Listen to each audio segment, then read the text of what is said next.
Yes, well, as we get older and older, I'm 77 right now. You can't live forever, you know. So if this procedure I'm going to have to clean the blood doesn't work, then I've got probably a few more months to make it before my kidneys shut down, you know. So that's kind of why I'm kind of going along with the interview at this time. You're seeing that what you went through is just too important for people not to know about. Yeah. Yeah.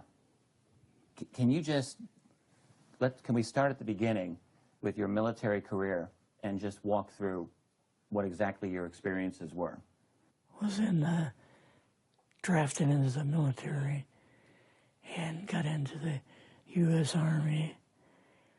After that, I was sent to the Signal Training Center in eastern United States. What year would this be? 58. I went through the Signal Training course. And at that time, I went through the radio teletype course and also the cryptography course, crypto. They had 5 instructors that were getting out of military service. So they pulled the top 5 students, and I was 3rd in the class. So I got pulled as an instructor. Now, were you at this time also working yet for CIA? No. Not yet? No. After one day, my boss came to me, and he said, how would you like to, you know, make some extra money? And I said, oh, money is good. So he's explained to me that he could put it through, would have to get a top secret White House Q clearance for the job, you know. And I thought, boy, must be a pretty exclusive thing, you know. And I said, well, what is this? And he said that I'm director for the CIA for Eastern United States, you know. And I said, oh, I didn't know that. And he said, you weren't supposed to. After about 6 weeks, my security clearance came through, and I got my CIA card. It was an ID card, like a credit card, where I could just go up to the door and slice it, walk right in. And my name at that time, I used a artificial name too. Never used my real name. I started working with him on the project he was on, and that was Project Blue Book, which was kind of partially a fraud. You're saying some of the Blue Book cases were, yes, were completely fictitious? Yes. But the cases that we got came from, I think it was Fort Belvoir, Maryland. Fort Belvoir? Yeah. And it didn't come from the Pentagon, or it didn't come from CIA headquarters. But we would get reports about a certain sighting that they had in Mexico or Italy or something like that. And then we would have to, we had people that would follow through on it, that would go out and interview the people to see if they were nutcases or if it was real, you know. So they'd be going overseas frequently? Yeah, I wasn't, but I always stayed statewide. But the people we had working with us from the CIA would do that. We would get like a new report probably a couple times a week. I was coming into the Army fresh off the farm, you know, so I really didn't have much knowledge of anything, but my boss filled me in on Project Blue Book and what they had found so far. this Greys and aliens and the Roswell incident. How did you feel when this first got dumped on you? When you first learned about this? I was just kind of overwhelmed with all of this, you know. And I said to him, I don't know if I'm going to be able to be a judge of this type of thing. What's real, what's not, when I don't have much knowledge of it, you know. So... What did he say? He said, well, we have to build the information as we go, and you'll see how this thing is working out. And then the other thing is, of course, you really weren't able to tell family or close friends, obviously. No, I couldn't tell anybody. In fact, I had to take a vow that I wouldn't tell anybody. A lot of it for 40 years, and more of it for 50 years, which is up in 2010.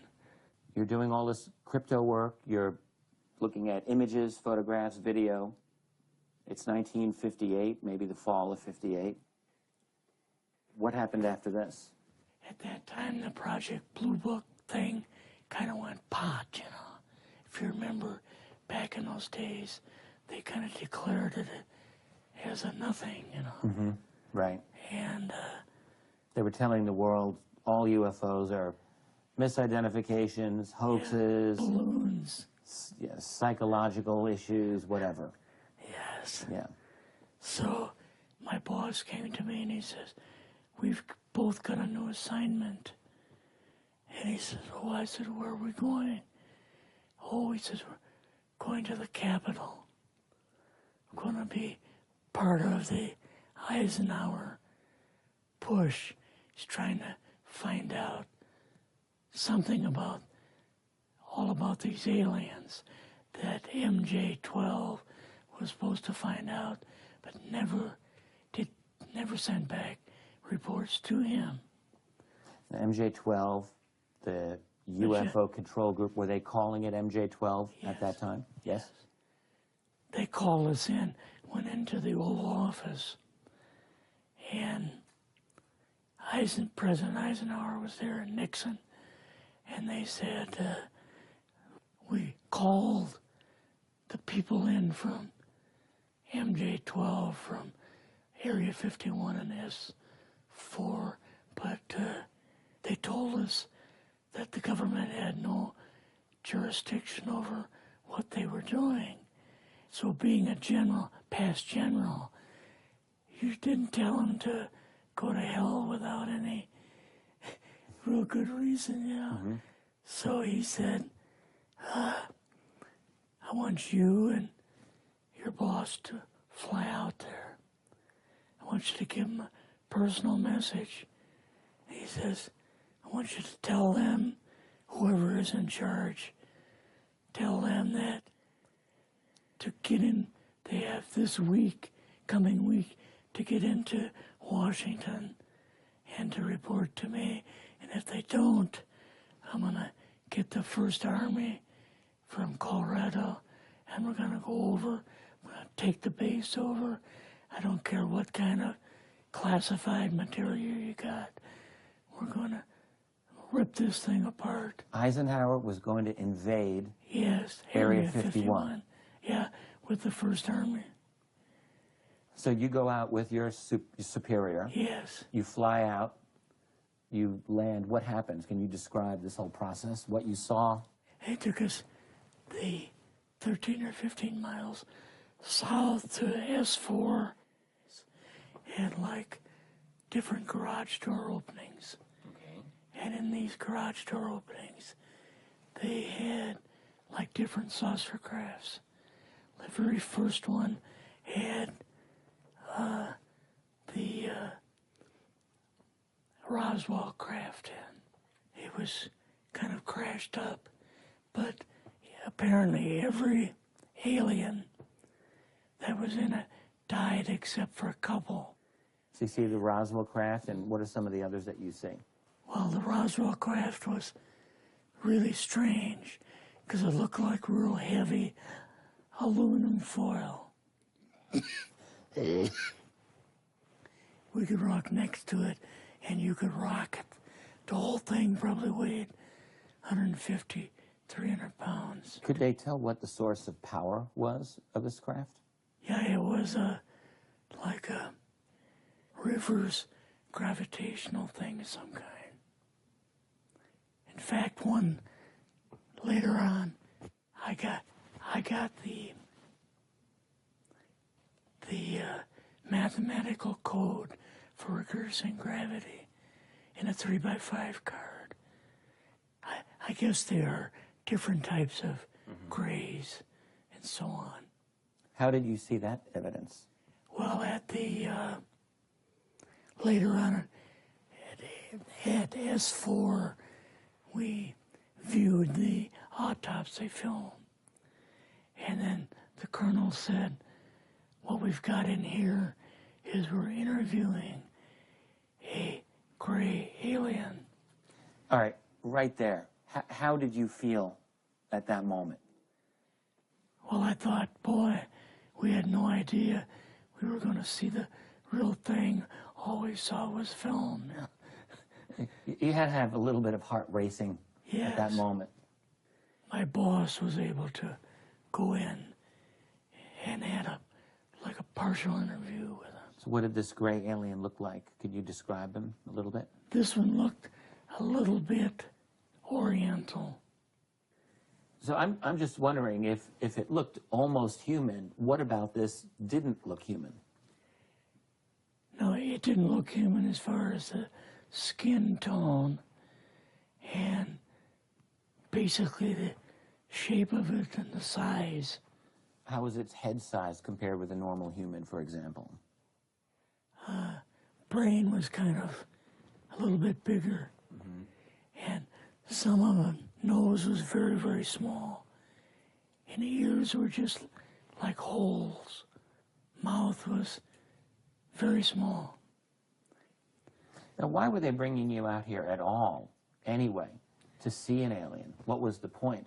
To go back and tell the president they actually had one. So he did not know at this point No. if there was an alien at S4? No. What did you do then at Area? Were you done, or did you have other things to do with Yes, so S4? basically we were kind of done. Went back to Area 51.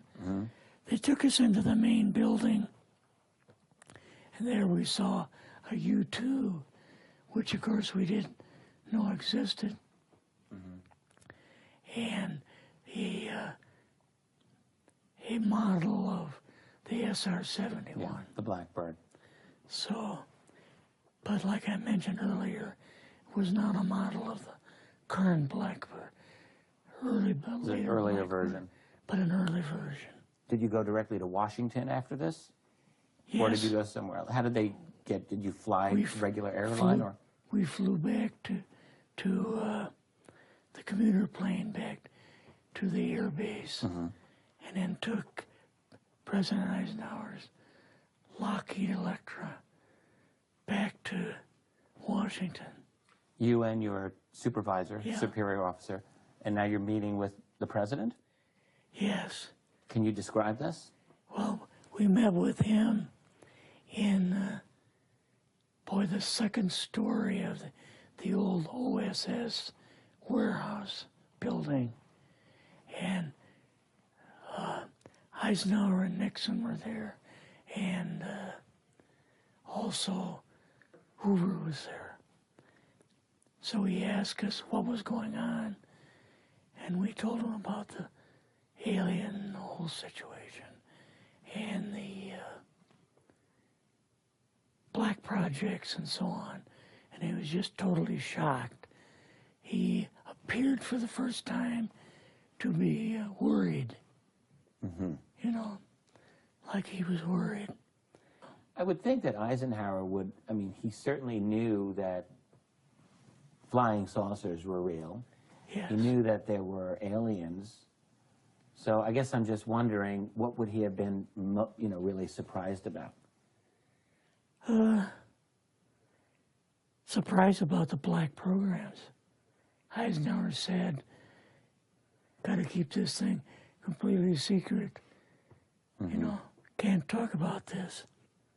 Your actual name is, I mean, the name you grew up with, that was a different name than what you had in the... I never used it in the CIA at all. Now, what about today? You're going on the public record, and this is still sensitive information, even though earlier you talked about, you know, security oaths that maybe expire after a certain period of time. 50 years. But you're still concerned. Linda Motenau's phone call, her phone was tapped, and they got my phone number, and through the telephone company, they were able to find me, and so on. When they found you, what happened? I was going to a grocery store. Two guys in a black suits come out of a black Lincoln town car and came over to see me. And they told me that I better not publish anything or talk to Linda about any more things. So at that time, I did, you know, I stopped. That was enough to intimidate you. Yes. Rather remain anonymous. Never show my face on anything. Really, thank you for doing this. Yes, this was, I guess, kind of a good idea because I feel much better having talked about it. I kind of feel like there's a load off my shoulders. Really? Because I had an awful lot of secrets that I had kept over the years.